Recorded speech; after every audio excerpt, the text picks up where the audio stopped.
Statistics, ये शब्द सुनते ही अक्सर हमारे दिमाग में नंबर्स और मुश्किल फॉर्मूले घूमने लगते हैं, है ना? लेकिन क्या हो अगर हम इसे संभावना और पैटर्न से जुड़ी कुछ दिलचस्प पहेलियों की तरह देखें? तो आज हम ठीक यही करने वाले हैं।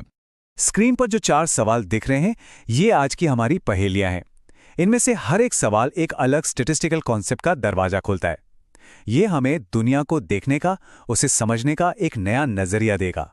तो चलिए एक-एक करके इन पहेलियों को सुलझाते हैं। तो ये है हमारा आज का सफर। हम 4 अलग-अलग पहेलियों को हल करेंगे। एक कॉम्बिनेशन के बारे में, एक सिस्टम के फेल होने के बारे में, एक सबसे पसंदीदा चीज खोजने के बारे में और एक इंतजार के खेल के बारे में। और आखिर में हम इन सब को सुलझाने वाली मास्टर कीज पर भी एक नजर डालेंगे। तो चलिए पहली पहेली से शुरू करते हैं।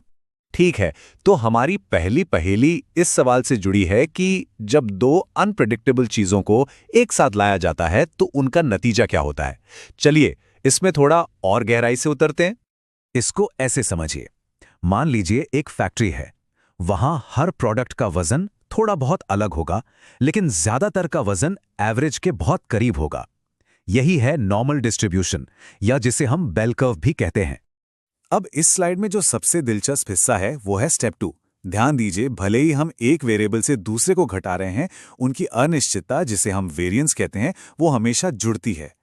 ऐसा क्यों?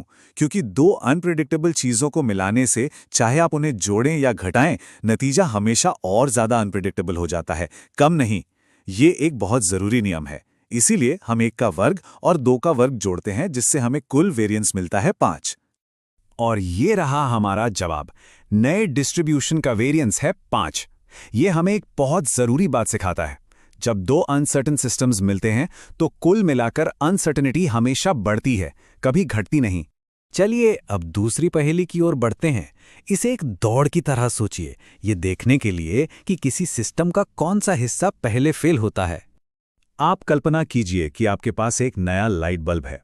हम ये तो नहीं बता सकते कि वो ठीक किस पल फ्यूज होगा, लेकिन हम उसकी एवरेज लाइफ के आधार पर उसके फेल होने की दर का अनुमान लगा सकते हैं। एक्सपोनेंशियल डिस्ट्रीब्यूशन इसी तरह काम करता है। और ये है इस पहेली को सुलझाने की मास्टर की।